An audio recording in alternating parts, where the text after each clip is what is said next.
வெண்பருத்தி நூலெடுத்து வாய் வெடிச்ச பூவெடுத்து நான் அணிஞ்சிட தொடுத்து வச்ச நடினமான மாலை இது.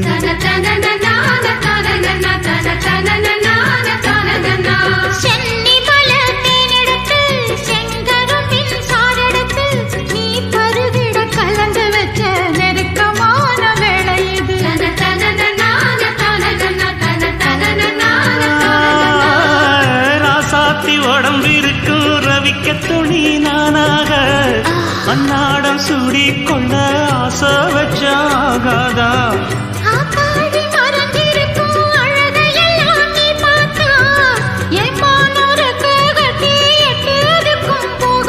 அடிச்சீனி சக்கரையே எட்டி நீயும் நிக்கிறியே நான் ஏங்கி ஏங்கி பார்க்கிற போறாங்க பண்ணுறியே.